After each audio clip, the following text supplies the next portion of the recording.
avant-garde for thee.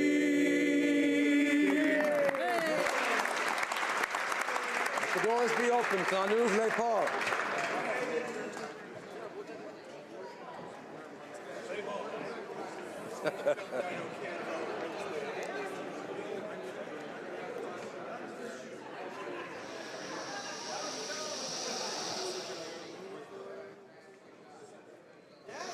Alors, order.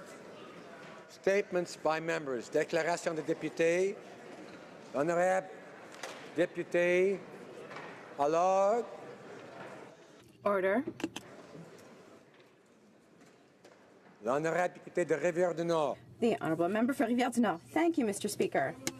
Parliamentarians had the opportunity yesterday to unanimously condemn religious discrimination, including Islamophobia, but the Liberals did not rise to the occasion. They voted against the motion condemning all forms of racism and religious discrimination, including discrimination against Muslims. They voted against it, Mr. Speaker. All four opposition parties voted for it, but the Liberals prevented it from passing. Why? To gain some political capital among a certain clientele? For reasons of crass partisanship? Because if they're not the ones who launch an initiative, they have to be against it? No doubt it is all those answers, Mr. Speaker. It's low, it's small, it's the good old partisan and petty Liberal Party, and they should be ashamed. As for the Bloc Québécois, we continue to condemn and denounce all forms of religious discrimination and racism. That's what Quebecers expect of us and of all their elected officials.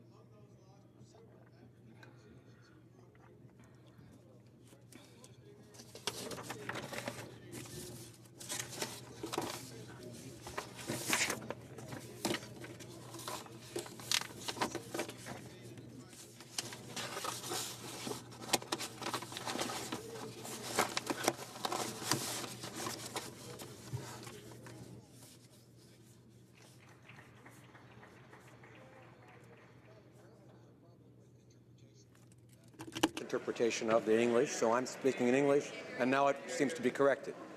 Okay. The Honourable Member for Edmonton Riverbend. Right. Thank you, Mr. Speaker. Today I rise in the House to draw attention to an important disease. With the help of Results Canada, Rotary International, UNICEF, and of course my friends at Global Citizen, we have created an e-petition calling for the government to continue efforts to eradicate polio. From 40 children affected every hour in 1988 to less than 48 children affected in all of 2016, we are very close to eradicating this disease. 16 million people are walking today who would otherwise been paralyzed. But if we do not keep up our efforts, major outbreaks could affect numerous polio-free countries, and within 10 years, 200,000 children a year could be affected by polio. The only disease we've been able to eradicate so far in the world is smallpox. However, we're so close to eliminating polio. This would be a major milestone, Mr. Speaker. We're in the final push to ensure that no one has to suffer from polio again. Our e-petition already has over 1,000 signatures, and I hope everyone in this House, along with my fellow Canadians, will put their names to this petition to end polio for good. The Honourable Member for Miramichi Grand Lake. Thank you, Mr. Speaker. I am extremely proud to stand today in this House and pay homage to a great woman from my riding of Miramichi Grand Lake. Mary Catherine Clements grew up in the Mi'kmaq First Nation community of Elsipogtog, where she lived with her mother as her father was serving overseas during World War II. At the young age of 16, in an environment of racism and poverty, Mary left her home and pursued her education at Mount St. Joseph Academy, where she graduated in nursing. But this was just a start for Mary, Mr. Speaker. Last summer, at the age of 77, she won her 15th marathon medal in Brisbane, Australia. Wow. Having worked all over the world, she never forgot her Mi'kmaq community where she came from. I was proud to attend last fall the launch of a book that has been written about her life. Mary is a remarkable woman and a great role model for her community. Thank you, Mr. Speaker. The Honourable Member for Salaberry-sur-Roi. On Pink Shirt Day, I am proud to rise in this House on behalf of Canadians all over who are working to end bullying. As a teacher, I witnessed the devastating effects of bullying on high school students. It's important to denounce this behavior, to end it, because it undermines students' well-being. From one end of the country to the other, many organizations are accomplishing this difficult but essential work every day. I would like to thank them for their tireless efforts. I would like to tell everyone who's being bullied, don't hesitate to talk about what's happening to you. Your friends, your school, community organizations are all there to help you. Believe in yourselves. Believe in your dreams. Many athletes, community leaders, and others are very successful today, and they were once bullied. Today, as we see that there is a rise of policies that try to divide people, we would like to renew our commitment to end bullying and to stand up for the values of inclusion, compassion, and openness. The member for Hamilton West, Ancaster Dundas. Mr. Speaker, today Canadians are wearing pink shirts to stand up against bullying. This is a topic which touches everyone because we have all been affected by bullying. Mr. Speaker, I've experienced firsthand the impact bullying has had as a councillor who has worked with youth who have felt that they had to eat their lunches in bathroom stalls and who are too afraid to come to school. Bullying also occurs at our workplaces, in relationships, and on the internet, making it clear that we cannot sit idly on the sidelines. Mr. Speaker, today is a call to action. Let us each make the pink shirt promise to stand up to bullying, spread kindness, and make the internet a positive place.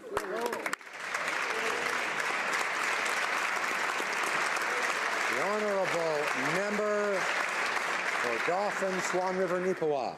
Mr. Speaker, I rise to pay tribute to the life of Charlotte Olson of Glenborough, Manitoba, who sadly passed away on February 19th. Her first elective office was councillor in the village of Glenborough in 1977, including time as deputy mayor. Charlotte then went on to be elected to the Manitoba legislature in 1981, where she served until 1990. Charlotte served as Minister of Community Services and Minister of Employment Services and Economic Security, with responsibility for status of women in the government of Premier Gary Filmon. My wife Caroline had the honour of being Special Assistant to Minister Olson. Charlotte was an active member of the Progressive Conservative Party of Manitoba for over 40 years. She served as a director of the PC Women's Caucus and was given an honorary life membership in 2000. Charlotte was also awarded the Canada 125 Medal in 1992. Charlotte leaves to mourn her passing her loving husband of 63 years, Stan, her 3 children, 5 grandchildren, and 2 great-grandchildren. I would like to thank Charlotte for her lifelong commitment to public service. She will be dearly missed by family, friends, and all Manitobans. Thank you, Mr. Speaker.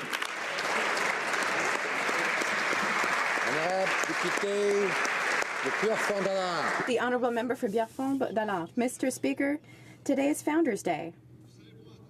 And throughout the world, we celebrate the lives of Lord Baden-Powell and Lady Baden-Powell, founders of the Scouts and Guides movements. World Thinking Day. This year's theme is Grow, as they look to expand the global reach of their sisterhood. As a member of the Scouting movement, I can attest to the positive impact Scouting has had on my life. As per its motto, it's taught me to always be prepared. It has made me an environmentalist, not out of fear, but out of respect for the wonder and beauty of our natural world. It has taught me to set goals and to work to achieve them. And to this day, one of my proudest achievements is my Chief Scout Award. J'encourage toutes les familles à supporter le mouvement. I encourage all Canadian families to support the Scouts and Guides movement and to consider them for their children. Thank you. The Honourable Member for Bay Quinte. Thank you, Mr. Speaker. Today I would like to offer a sincere message of thanks to a committed business leader from the Bay of Quinte, Mr. Bill Saunders. The Belleville Chamber of Commerce has enjoyed 152 years of service. For the past 6 years, Bill has been the voice and visionary leading the Chamber forward. It serves over 600 local businesses and continues to expand. In reflecting on the operational successes of his term as CEO, I'm reminded that across Canada there are equally committed leaders like Bill who persistently fortify local commerce networks by building relational connectivity between community members. These leaders work hard to provide crucial foundational supports for businesses of every scale. Our communities and our economies are made stronger for their dedicated efforts. For this reason, I encourage all of my honourable colleagues to join me in applause on behalf of each and every Bill Saunders found in their own riding. Thank you, Mr. Speaker. The Honourable Member for Beauport-Côte-de-Beaupré, Île-Orléans, Charlevoix.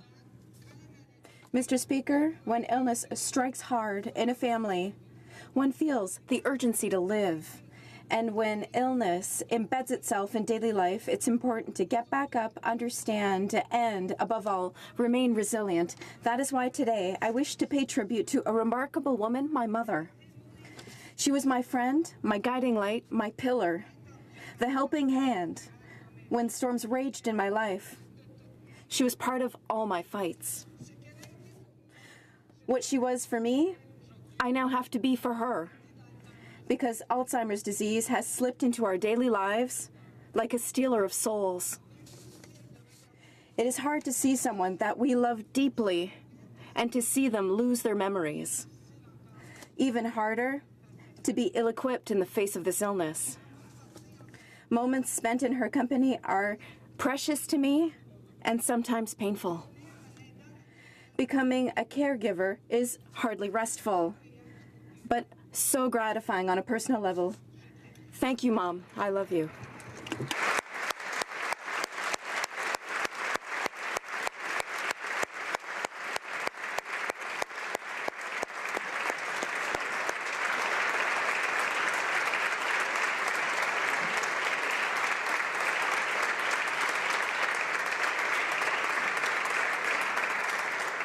The Honourable Member for Niagara Centre. Thank you, Mr. Speaker. What do Guy Carbonneau, Shane Corson, and Wendell Clark all have in common? They, along with several other NHL alumni, will be in Niagara Falls this Friday participating in the Hotel Dieu Shaver Foundation second annual Celebrity Ice Cup Tournament. This tournament, which mixes former NHL All-Stars with recreational players, has raised over $115,000 so far this year in support of the Hotel Dieu Shaver Health and Rehabilitation Center. This cutting-edge specialty healthcare facility excels in providing rehab, complex care, geriatric services throughout the Niagara region. From teaching people how to drive a car with a prosthetic, to helping individuals diagnosed with Parkinson's disease, to stroke rehab and palliative care, the dedicated staff at Hotel Dieu Shaver work tirelessly to help their patients and their families live life to their fullest. As a strong supporter of Hotel Dieu Shaver, I wanted to express my true appreciation to the organizers, all participants, as well as wish them the best of luck and congratulations on helping to support such an important Niagara organization. Honourable Member for St. John Rothsay. Mr. Speaker, the facts are sobering. 35,000 people in our country will be homeless tonight. 235,000 people will experience homelessness this year. Our shelters are full and are at capacity across the country. Mr. Speaker, for older adults and families, the stay is now as long as 20 days. 1 in 4 homeless are older adults or seniors, 1 in 4 homeless are women, and 1 in 5 homeless are youth. My office has started a breakfast program to offer a warm meal every Saturday to those on the street, but we need to do so much more. So we will walk this Saturday, February 25th, for the coldest night of the year, a walk to support those who are hurting, who have no hope, and feel helpless. We will walk to support our shelter outflow in St. John Rothsay and the daunting task they face to shelter our homeless with little help. We will be walking and giving our support. It's the least we can do. Thank you, Mr. Speaker.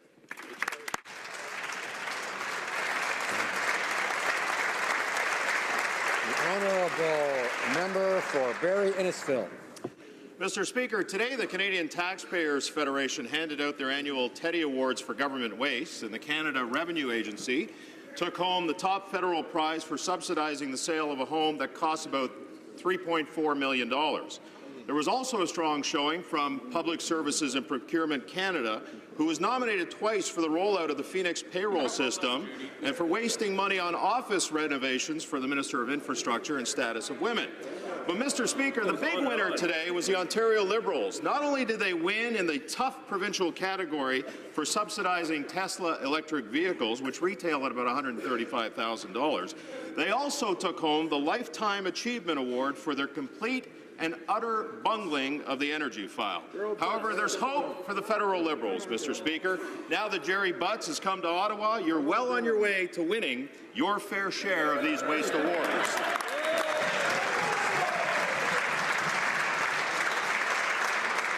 Honourable member to direct his comments to the chair. Honourable member for Willowdale. Mr. Speaker, this past weekend, residents of Willowdale were shocked and appalled to learn of a cowardly anti-Semitic hate crime. Incidents such as these, in which hateful notes were left at the doorsteps of residents and mezuzahs were destroyed in an act of senseless vandalism, hold no place in Canadian society. I was particularly struck when one of this weekend's victims, Ms. Helen Chaton, told me that she wasn't the least bit surprised to be the target of such hatred. We know that an attack on any one community is an attack on us all. For that reason, we must condemn all forms of intolerance and be ever vigilant in protecting Canadian diversity. The vandalism in my riding and other recent demonstrations of hate and bigotry do not represent the Canada we are recognized for. The Canada we can all stand proud of is the one I witnessed the night prior to this terrible crime when I attended an event convened by a neighboring mosque and synagogue in Thornhill to mark the anniversary of their coming together a year earlier to jointly sponsor a family of Syrian newcomers. As we move forward, let's follow their shining example to make sure there is no place for those who wish to divide.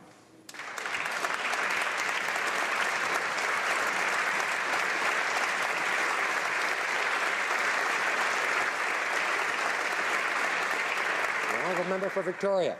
Mr. Speaker, in recognition of Black History Month, I want to honour a colleague and friend, Rosemary Brown. Social worker, activist, politician, and determined feminist, Rosemary was dedicated to promoting gender and racial equality at home and abroad. As the first Black woman elected to a Canadian legislature and the first woman to run for the leadership of a federal party, she opened doors for more women and people of colour to hold public office.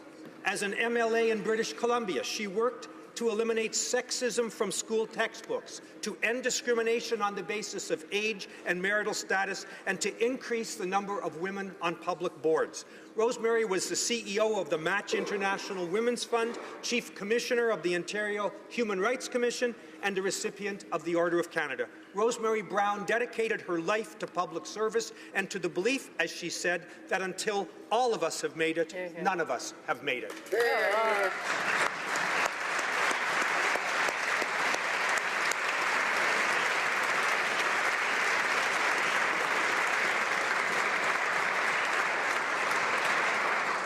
Honourable member for Leeds Grenville, Thousand.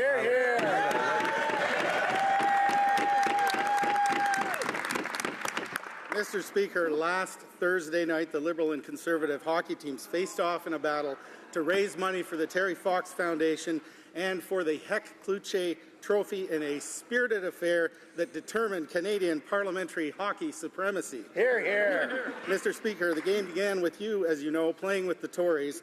And as you know, you were traded to the Liberals in a blockbuster mid-game trade. The Conservatives scored first and put the overtaxed Liberals in a small deficit. Mr. Speaker, we tried to warn the Liberals about deficits, but without a plan to return to surplus, that small first-period hole quickly grew out of control. When the final ballots were ranked, the Conservatives had 9 and the Liberals had 3, first past the goalpost 9 times, and no referendum was required. While the Conservatives skated away victorious, the real winner was the Terry Fox Foundation, raising money for cancer research, which received close to $6,000 in donations from the players and from the fans. Thanks to everyone who came out to support the cause.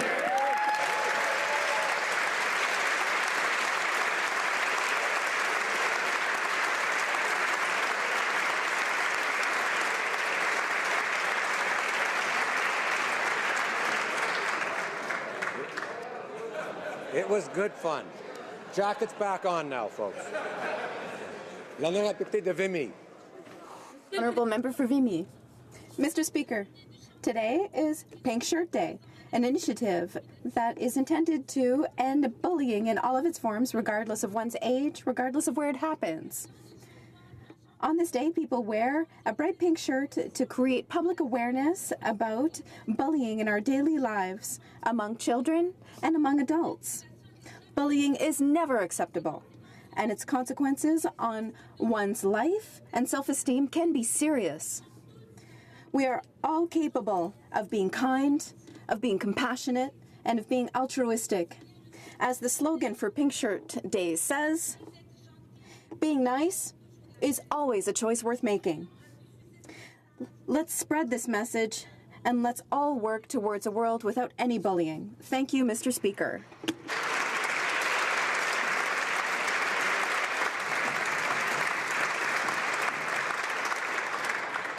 Questions orales, oral questions. The Honourable Leader of the Opposition.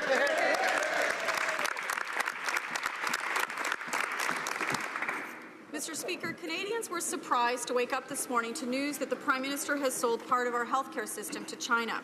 He has approved the sale of one of British Columbia's largest seniors' homes operators to a Chinese company, Onbong Insurance. This company is described as having, and I quote, a very murky ownership structure.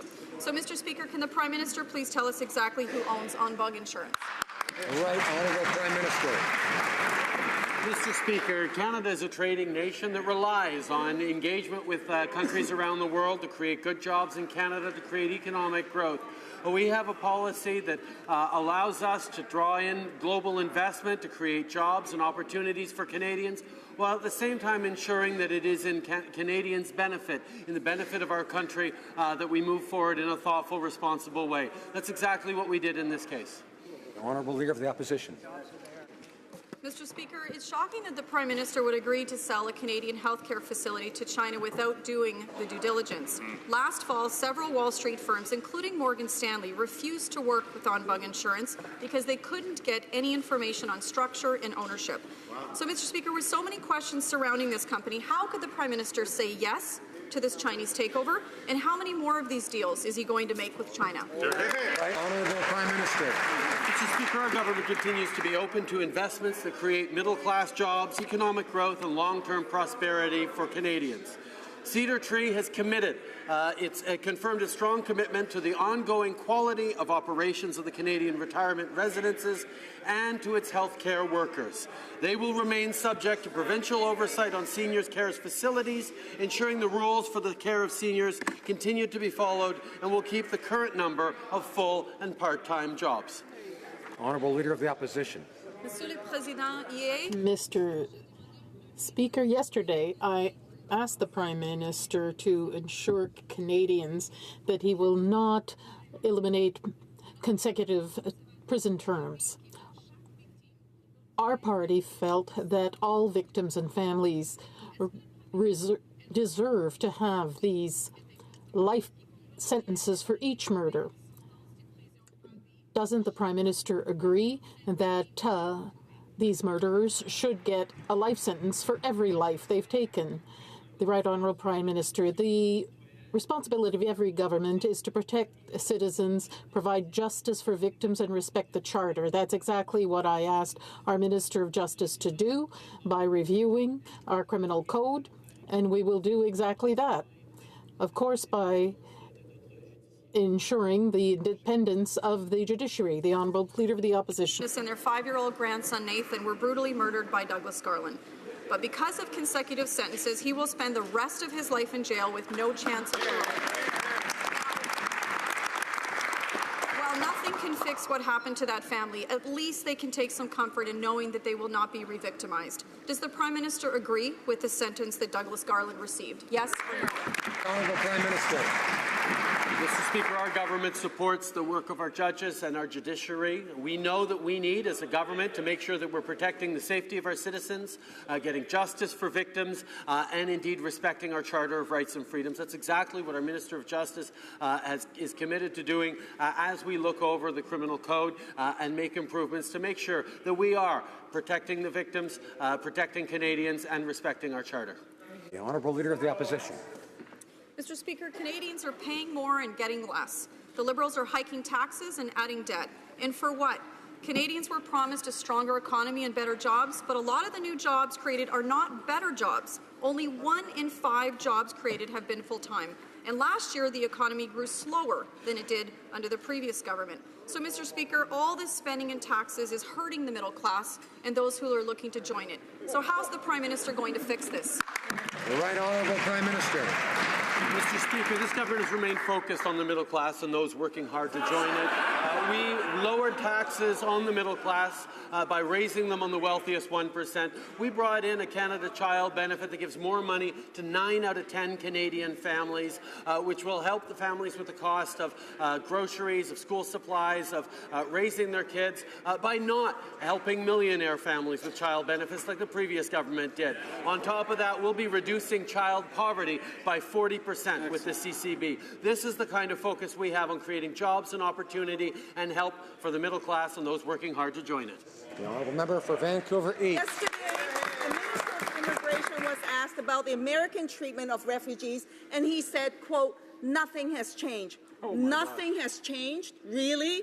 A massive immigration crackdown inside the U.S., hundreds of refugees risking life and limb to cross the border, and today, Amnesty International said Trump's fear and scapegoating has increased risks to human rights. All this and another executive order on immigration is on its way. Does the Prime Minister agree with the Minister that nothing has changed and that the U.S. is still a safe country for refugees? The Right Honourable Prime Minister.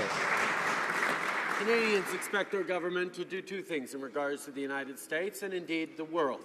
We will stand up for Canadian values and defend the principles that has made this country strong, free and great, and at the same time we will work to ensure the protection of Canadian jobs, opportunities for growth, and the success of our small businesses and large businesses. This is the balance that Canadians expect of this government. That is what we will continue to do throughout our relationship with the United States and the world. The Honourable Member for Belleuil-Champlain. Mr. Speaker, it's hard to hear these talking points on the economy when we're hearing about more and more asylum seekers who are risking their lives to cross the border to Canada. The government must act quickly to make up for the lack of resources by taking concrete and immediate measures. With the springtime coming, the situation will evolve rapidly. We need more frontline officers at the border, but we also need to suspend the Safe Third Country Agreement. The Prime Minister said everyone was welcome in Canada, so when will the government stop playing ostrich and take action? The Right Honourable Prime Minister. I'm pretty surprised to hear the NDP that used to defend the rights of workers completely throw out the window the principle of protecting jobs and creating a good future for Canadian families. We know we have to remain open to the world, but we must also protect Canadian jobs and the prosperity for everyone who comes to this country. That's exactly what we're going to do here in the Liberal Party of Canada. The Honourable Member for Belleuil-Champlain. We protect workers, but also human rights, and that's what's at stake here. Mr. Speaker, a Canadian had his private life put under the microscope by American border officers before being denied entry. This arbitrary and discriminatory decision was taken after his smartphone revealed his sexual orientation. More and more Canadians are unjustly turned back at the border, and Bill C-23 will open the door to even more abuse. What will the government do to stand up for the rights of Canadians? The Right Honourable Prime Minister. Anyone who crosses the border has to go through customs. By going through pre-clearance in Canada, we make sure that not only is there greater mobility of goods and services and people and greater ease in getting through to all U.S. airports domestically, not internationally, but we also make sure that the Canadian Charter of Rights and Freedoms applies on Canadian soil, even in a pre-clearance system by American officers. That's another layer of protection for Canadians that they wouldn't have if they crossed the border in the U.S. Prime Minister guaranteed that no Canadians would be mistreated while trying to cross to the U.S. border. But what we have seen, case after case, is very troubling. Muslim Canadians have been targeted. We've seen evidence on racial profiling and repeated cases of Canadians' privacy being invaded. What will this government do to secure clear assurances for Canadians who wish to cross the border? When will this Prime Minister stand up for Canadians? After all, it is Pink Shirt Day. Will he stand up to the bully? The Right Honourable Prime Minister. Canadians understand how important it is to defend our sovereignty, and we certainly defend our capacity to make determinations about who gets to come to Canada and how. That's something we've demonstrated amply over decades of our history. Similarly, we respect the responsibility of other countries to make determinations about who comes into their borders. But what we do on pre-clearance in Canada ensures that it's the Canadian Charter of Rights and Freedoms that protects Canadians and others on Canadian soil, even though they're going through American customs systems. It is a good system that allows for smoother movement of goods and services, easier access to the United States, and protection. Order. I encourage the member for Skinner-Bulkley Valley to not interrupt and to listen to the answers. The Honourable Member for Lac-Saint-Jean. Mr. Speaker, with the upcoming budget, many people are worried, and with good reason. This government wants to put forward certain things. The Prime Minister likes to refer to the 1% increase in income to those who earn the most, but there are going to be huge deficits. Now the seniors are worried about pension income splitting. Are they going to attack those people or allow them to keep pension income splitting? It's very important for people who only have that as income. The Honourable Minister of Finance. Mr. Speaker, we decided to do very important things for seniors in Canada. In our first budget, we increased the guaranteed income supplement for the most vulnerable. We changed retirement age back down to 65 years. We want to make sure that we'll have a situation where our economy works, but at the same time, the most vulnerable are in a good situation. That's very important for our country, Mr. Speaker. The Honourable Member for Lac-Saint-Jean. So, no answer, Mr. Speaker. Another very worrisome topic is that forestry workers across the country are living with uncertainty about the softwood lumber agreement with the U.S., and now we have the woodland caribou that we've been hearing about for a long time. In 2015, the previous government had put forward a measure to get more information. This government says we base our decision on science, but we don't have enough on the woodland caribou. Will the government get the tools necessary to figure out the reality of the woodland caribou and not cut jobs? I hope they will do their job before they cut back. The Honourable Parliamentary Secretary. Speaker, our government has made a commitment to Canadians to protect and support biodiversity in this country and to protect the recovery of species at risk, including caribou. Our government is very focused on ensuring that Canada continues to have a robust natural resources sector that creates jobs for middle-class Canadians. We're working with the provinces and territories and with Indigenous people and stakeholders to support their efforts in protecting caribou. That's why, Mr. Speaker, today the Minister of Environment and Climate Change is meeting with her provincial and territorial counterparts to develop a plan for the protection of caribou that takes into account socioeconomic circumstances. The member for Elgin, Middlesex, London. Mr. Speaker, for months the Human Resources Committee has been asking witnesses how to offset the burden of a carbon tax. We heard it loud and clear. Don't charge it in the first place. It's too bad the Wynne Liberals in Ontario didn't get this advice before ramming a similar tax on small businesses, families and commuters. When will this Prime Minister look at how Ontario has been devastated and stop forcing this bad idea on Canadians? Good job. Honourable Parliamentary Secretary. Mr. Speaker, putting a price on pollution is one component of our plan to address climate change and create jobs. I should note that 80% of Canadians already live in a jurisdiction that has a price on carbon.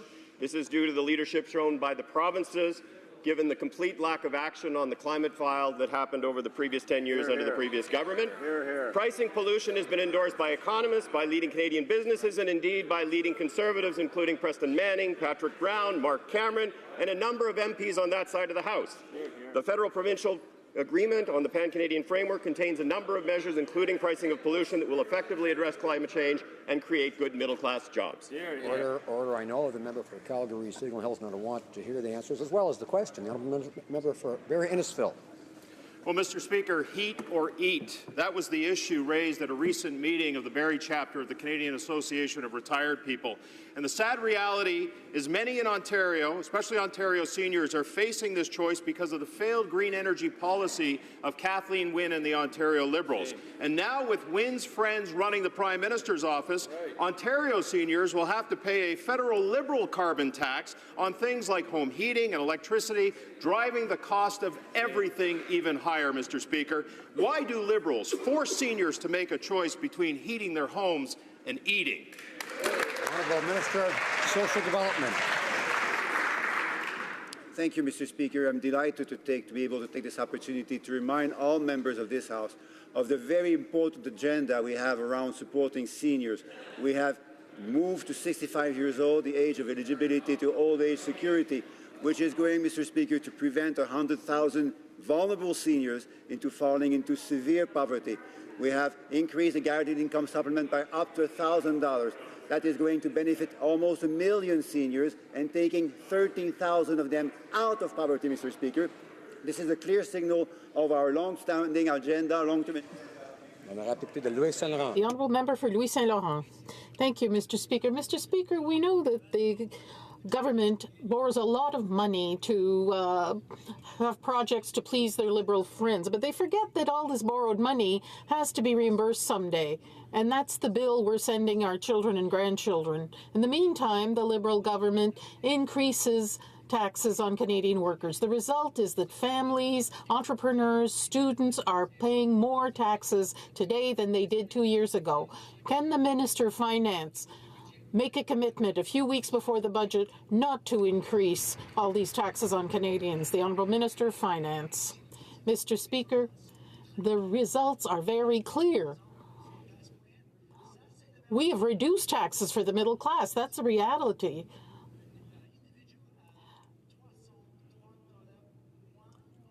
An individual that's middle class pays $330 less, and a family $540.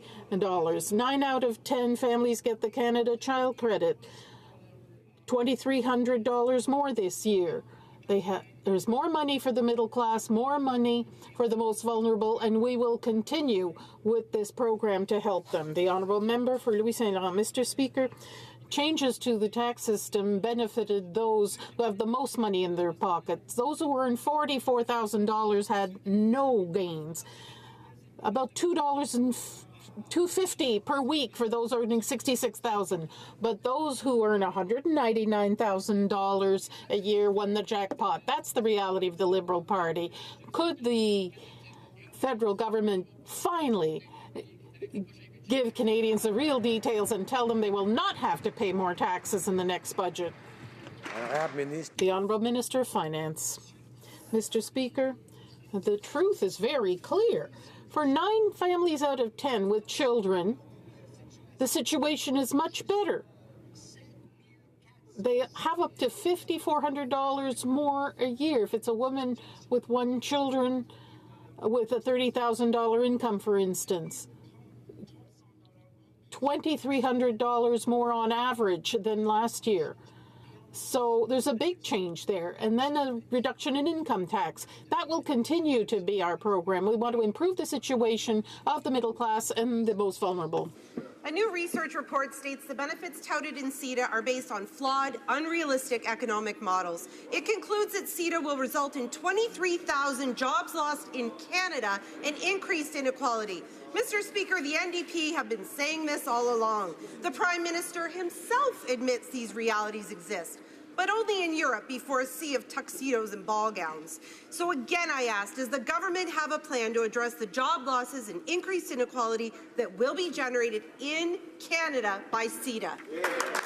The Honourable Parliamentary Secretary for International Trade. Thank you very much, Mr. Speaker. CETA is the most progressive trade agreement ever negotiated by Canada or the EU. It will create jobs, bolster our shared prosperity, and strengthen the middle class. The study the member referred to doesn't even take into account tariffs. But as our Prime Minister said in his address to the European Parliament, this is a forward-looking agreement. It reflects a progressive trade agenda. It empowers societies to stand up for the public good. It's one that puts small and medium-sized enterprises at the heart of what we're focusing on. It puts the interests of workers and consumers at the center of our negotiations and gives access to small and medium-sized businesses. Honourable Member for Port Moody, Coquitlam. While in opposition, this Prime Minister said that the previous government, quote, failed to address the concerns of sectors that may be negatively impacted by CETA, including Newfoundland and Labrador's fish processors, unquote. Yet now in power, his government is saying it won't offer compensation. So which is it, Mr. Speaker? Since the Liberals agreed to CETA, which they know will cost thousands of jobs in Atlantic Canada, will the minister work with the industry and the provinces to offer proper compensation? Honourable Minister of Fisheries, Oceans and the Canadian Coast Guard. Mr. Speaker, it perhaps shouldn't surprise you that we disagree with the premise of the member's question. We think that CETA will offer Atlantic Canadians thousands of opportunities for more and better jobs. And that's why, Mr. Speaker, we're so proud of this historic agreement. And that's why my colleagues and I have been working with provincial premiers, with fisheries ministers, with innovation ministers to ensure that the Atlantic economy and every part of the country is in a position to maximize the benefit from this historic agreement. Honourable Member for Sarnia-Lambton. Mr. Speaker, the Liberals have approved the purchase of the largest elder care facility in BC by a Chinese firm with a sketchy background, previously investigated by the U.S. and found lacking. Ombang Insurance has uncertain ownership and uncertain connection to the Chinese government. Why have the Liberals put seniors' care in BC at risk by approving this deal? The Honourable Minister of Economic Development. Mr. Speaker, as a member opposite knows, and as the Prime Minister has reiterated, we are open to trade and investment.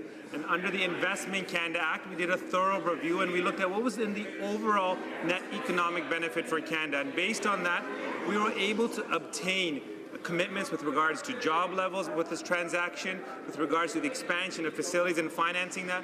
But the bottom line, Mr. Speaker, is it's about growing the economy, creating jobs, and strengthening the middle class. And that's exactly what this deal is doing, Mr. Speaker.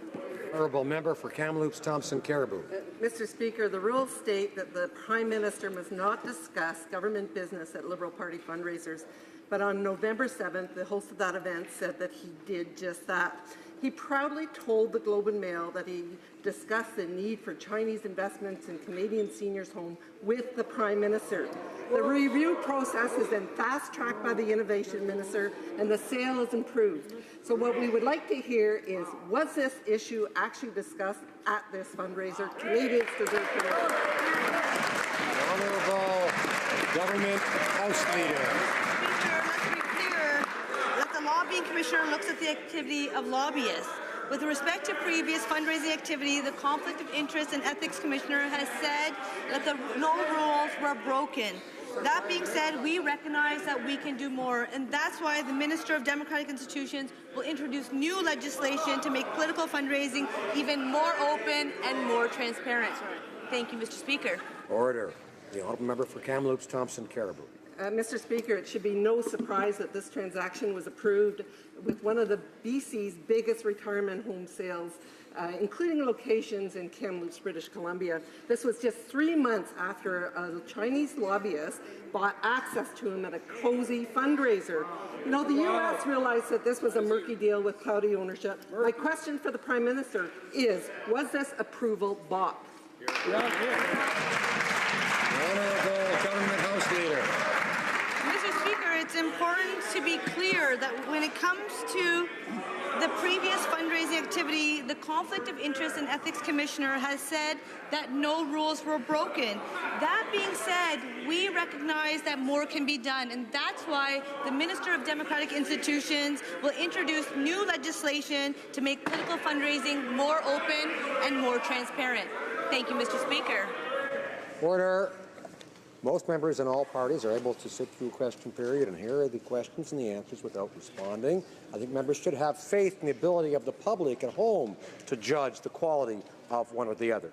The Honourable Member for Lévis-Lotbinière. Mr. Speaker, we know the Liberal Party's dubious practice of holding $1,500 fundraising evenings that allow donors to have private chats with ministers and the Prime Minister about their business deals. We now found out that a deal was approved with a Chinese company for the purchase of a large retirement home chain in British Columbia. Mr. Speaker, can the Prime Minister tell us whether leaders or representatives of the Enbang insurance company from China paid $1,500 to get privileged access to the Liberals? Yes or no?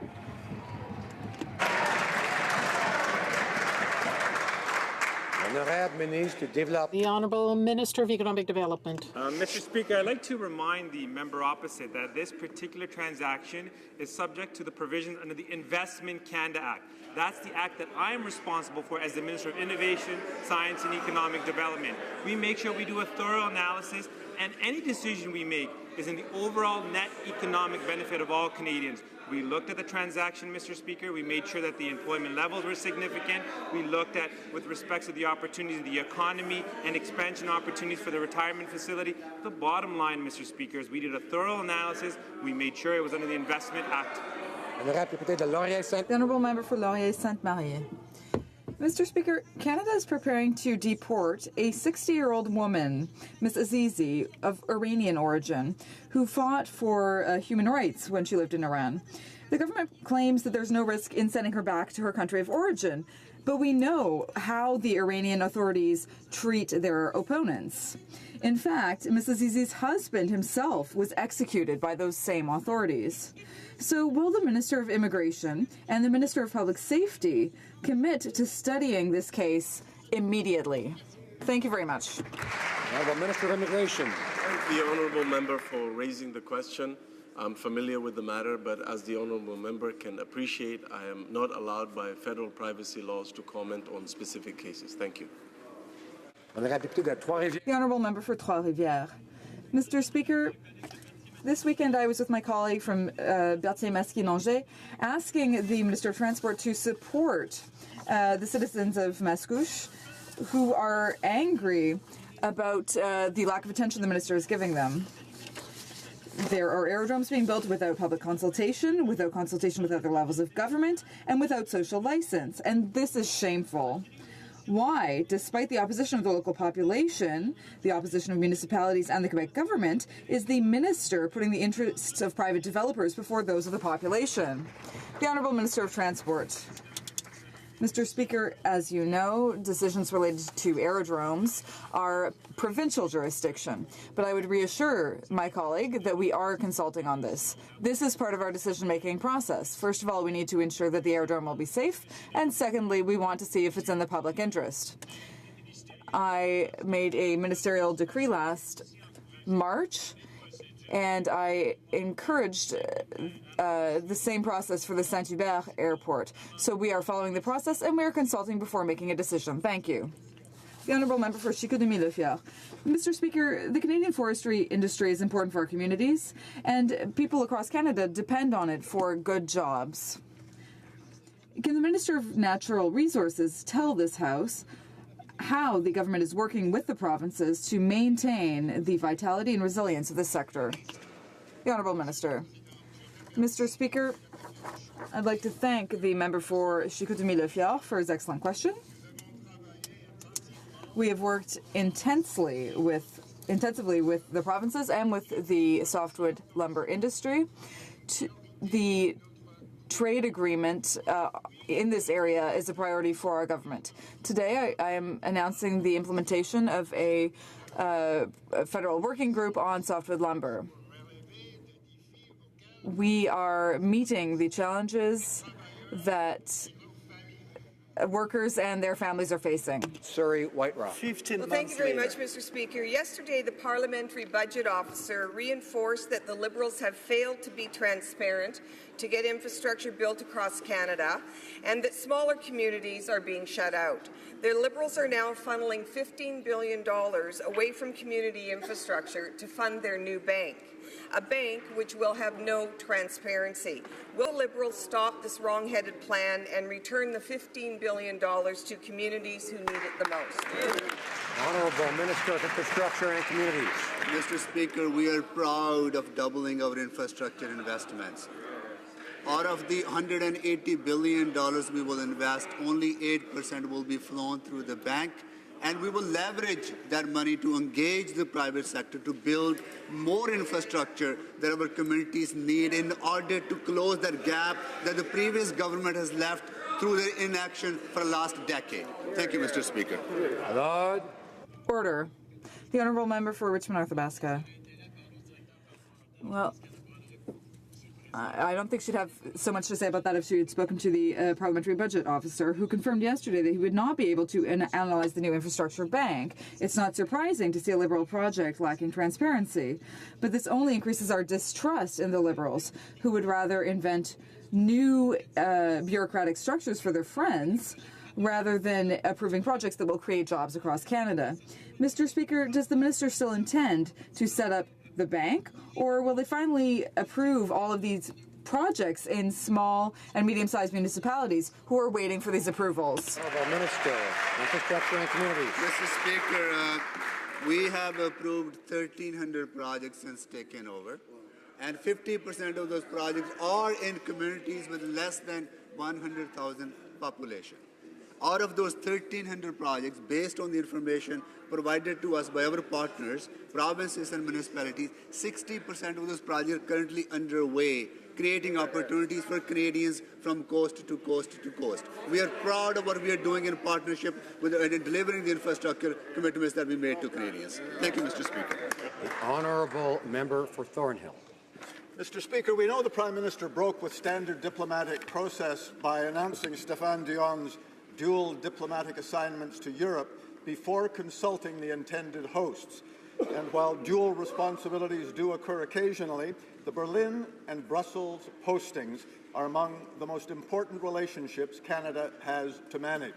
So can the Prime Minister explain the logic of Mr. Dion's twofer appointment? The Honourable Parliamentary Secretary and Minister of Foreign Affairs. Mr. Speaker, the Honourable Stéphane Dion has always fought for a better Canada, a greener Canada, a Canada that is more united, and a Canada that is strong. The European Union and Germany are strong friends and allies of Canada, as emphasized. Order. I'm having trouble hearing the answer. Members should see enough pink shirts around to know that it's anti-bullying day and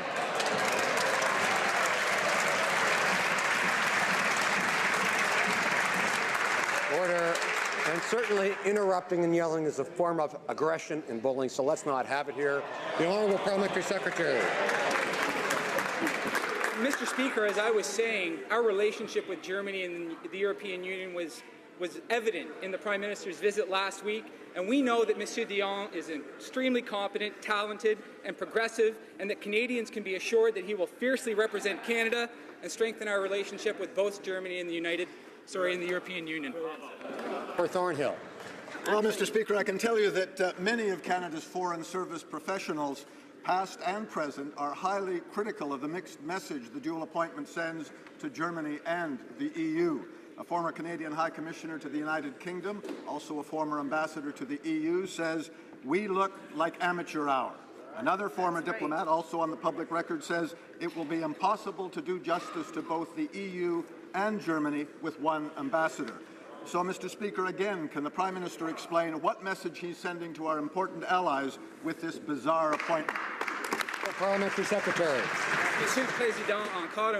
Mr. Speaker, once again, the Honourable Stéphane Dion has always fought for a better Canada, a greener Canada, a more united Canada, and a stronger Canada. He is extremely talented, competent, and progressive. The European Union and Germany are good friends and allies of Canada, as the Prime Minister mentioned in his speech to the European Union last week and to his during his bilateral visit to Germany. Canadians can be reassured that Mr. Dion will represent Canada with pride. Vancouver Kingsway. Mr. Speaker, this week the Liberal government approved a foreign takeover of vital healthcare and seniors facilities in British Columbia. Now, we know Anbang is a massive company whose ownership structure is murky at best, and recently Morgan Stanley refused to do business with them because they don't meet their code of ethics. Now, seniors, healthcare workers, and British Columbians are greatly concerned by this takeover. So can the Prime Minister explain exactly what the net benefit of this takeover is, and whether this issue was ever discussed at a Liberal Cash for Access fundraiser? Honourable Minister of Economic Development. Mr. Speaker, as the member knows, we engaged with the BC government to make sure that they were up to speed on what was going on, to get their feedback as well. Overall, this is about our government's commitment to being open to investment. And we realize when you're open to investments, that helps grow the economy and create jobs. And speaking about jobs, one of the commitments that we obtained was to make sure that we have the current levels that exist within the organization. And more importantly, we're going to make sure that we work with the company associated with this transaction to grow and expand its facilities. The bottom line is this was done under the Investment Canada Act. There was a due process that was followed, and this is in the best interest of Canadians. The honourable member for Churchill-Kiwatanuk-Aski. Mr. Speaker, it took a whole year and a half for the Prime Minister to visit the far north, but Northerners are still waiting for action from his government.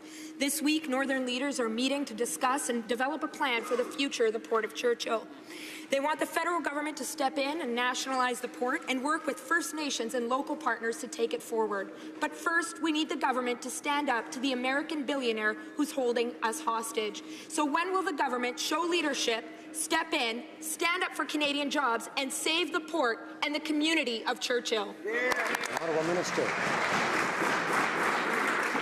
Mr. Speaker, I had the opportunity to go to Churchill and visit with the Northern delegation, and based on the conversations I had with the community in the town hall session that we had, our focus is really around jobs and growth in that area.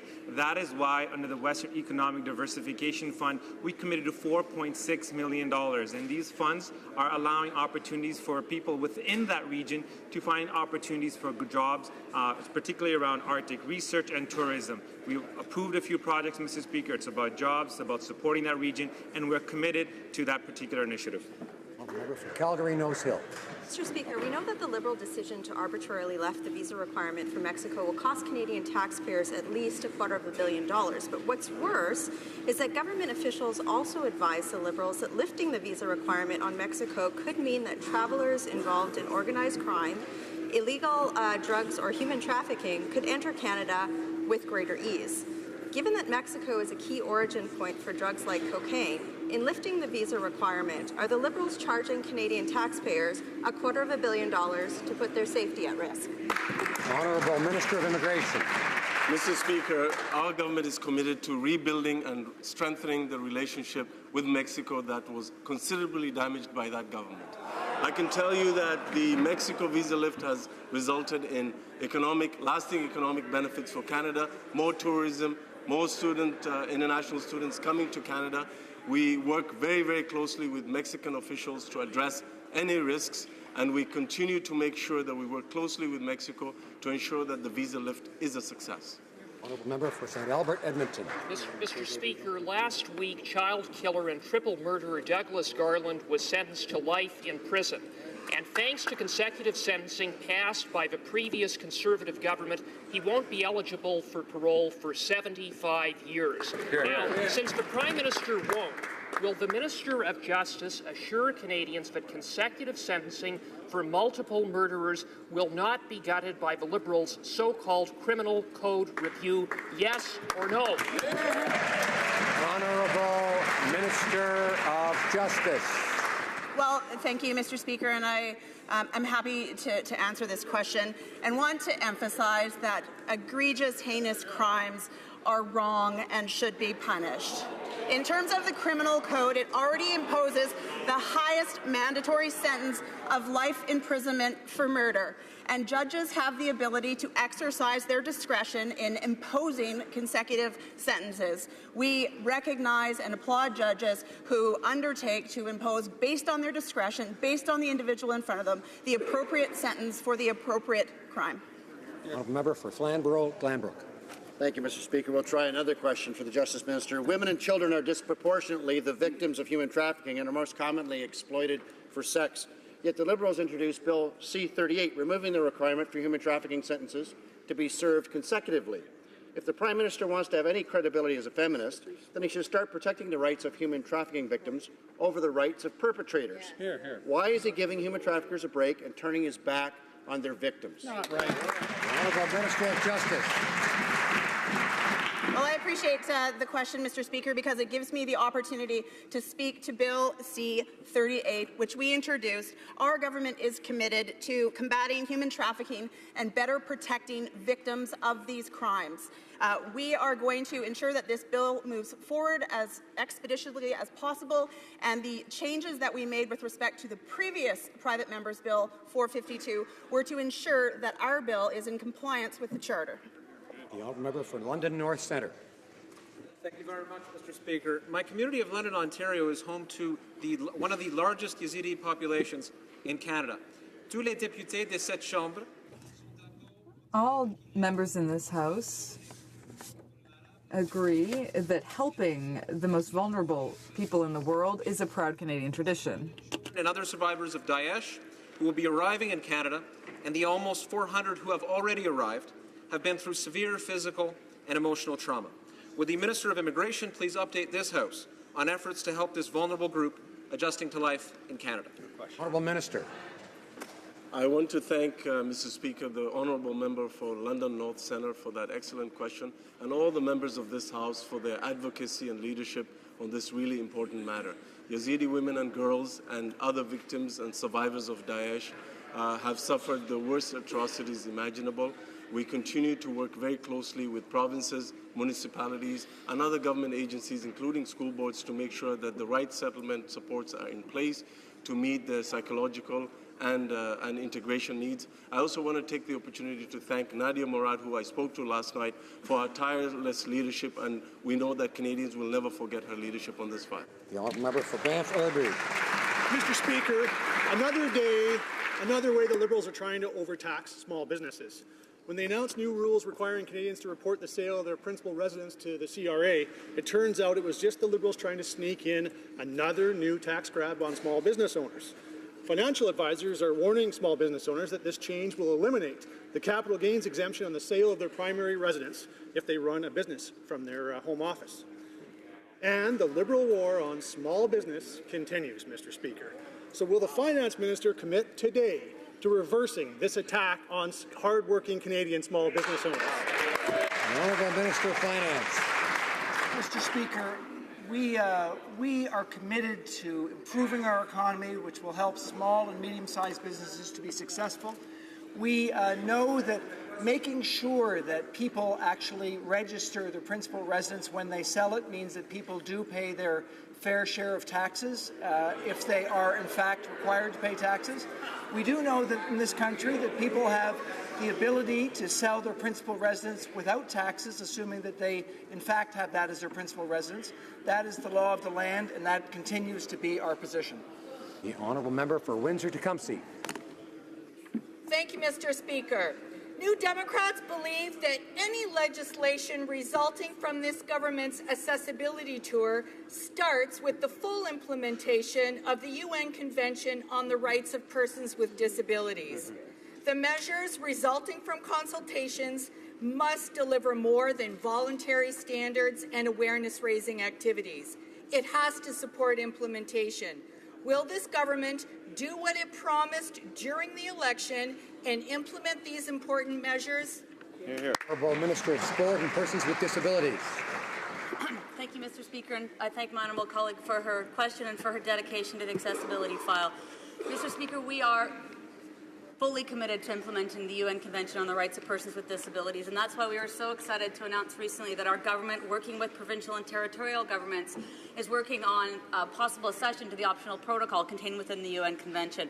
We have a strong history, Mr. Speaker, of anti-discrimination protection for Canadians with disabilities, including the UN Convention, including the Charter, including human rights law, including employment equity, and very soon including accessibility legislation. Thank you. The Honourable Member for Brossard-Saint-Lambert. Mr. Speaker, on February 21st, the Minister of International Development and the Francophonie went to Paris and participated in a conference called Protecting Children from War. To the Minister of International Development, La Francophonie, update this House on the important announcement she made in Canada's name. Parliamentary Secretary. Mr. President, merci à ma collègue de Mr. Speaker, I'd like to thank my colleague from Brossard-Saint-Lambert for the question. Mr. Speaker, I am proud to announce Canada's support for the Declaration on Safety in Schools. Schools allow children to obtain an education that will help them reach their full potential without fear of being targeted, especially in conflict areas. Education is a fundamental right, and we are proud to join 58 other nations in endorsing this important declaration. Thank you, Mr. Speaker. The Honourable Member for Portneuf-Jacques-Cartier. Thank you, Mr. Speaker. Job creation and economic development should be priorities for this government. We have a world leader in innovation called the National Optics Institute, which has a plan to create jobs in Ontario, Alberta, and Quebec. Mr. Speaker, here the Liberal government has a great opportunity to create jobs. Many organizations, including the Conseil du Patronat in Quebec, support the Institute's request.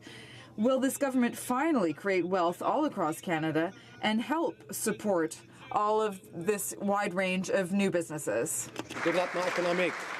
The Honourable Minister for Economic Development. Thank the member for the question, and the member opposite knows that our government supports this initiative because, as he mentioned, it benefits not only Quebec but other parts of Canada as well. And this is part of our government's ongoing commitment to job creation within that region. Most recently, I was in Mirabel, and we secured 900 jobs and created 1,000 jobs. The commitment to Bombardier secured significant jobs as well, Mr. Speaker. The bottom line is we're committed to that region, we're committed to jobs, and we're committed to growth, and we will support this particular initiative, Mr. Speaker. For Saanich, Gulf Islands. Thank you, Mr. Speaker. Over the years, Canada has led in UN negotiations to ban biological weapons, ban chemical weapons, ban cluster munitions, and ban landmines. And just last week, the organizational meetings began for the next frontier to ban nuclear weapons. But Canada wasn't there. 101 other countries were, and I'd like to ask the Honourable Prime Minister if he can assure this House that Canada will play a leading role once again to ban the world, to end the threat of nuclear war. The Honourable Parliamentary Secretary to the Minister of Foreign Affairs. Thank you, Mr. Speaker. And in regards to the concern from my friend, I want to ensure her and all Canadians that we are working hard to ensure that our children inherit a world free from nuclear weapons. But, Mr. Speaker, that requires real, concrete action, and that is what Canada is doing for the first time ever. And let me be clear here, it was the first time ever Canada rallied 177 states to support a resolution calling for a fissile material cutoff treaty. Mr. Speaker, this is genuine and tangible change, and this will help phase out nuclear weapons and allow us to get to a world free from nuclear weapons for our children. Thank you. I would like to draw to the attention of honourable members the presence in the gallery of the Honourable Greg Ottenbright, Minister of Rural and Remote Health for the province of Saskatchewan.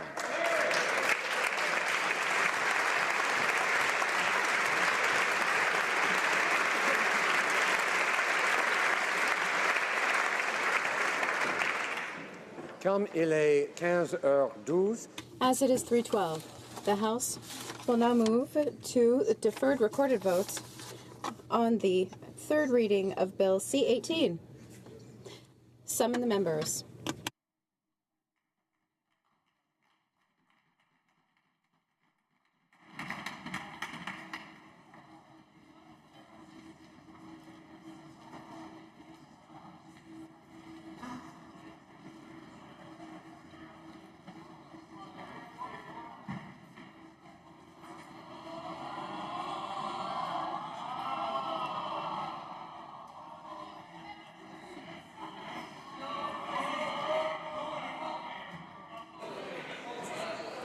The question is the following one.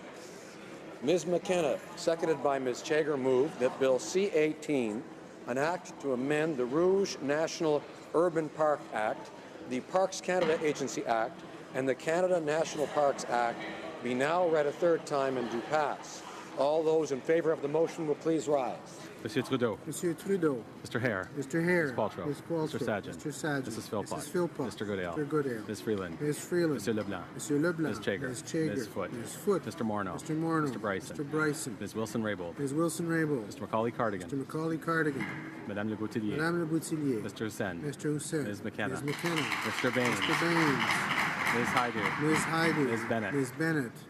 Ms. Mahichuk. Ms. Mahichuk. Mr. Casey Cumberland-Colchester. Mr. Casey Cumberland-Colchester. Mr. Easter. Mr. Easter. Mr. McKay. Mr. McKay. Mr. Nault. Mr. Nault. Ms. Scrow. Ms. Scrow. Mr. Eiking. Mr. Eiking. Mrs. Romanato. Mrs. Romanato. Monsieur Lauzon, Argenteuil-La Petite Monsieur Nation. Lauzon, Argenteuil-La Petite Nation. Monsieur Rio.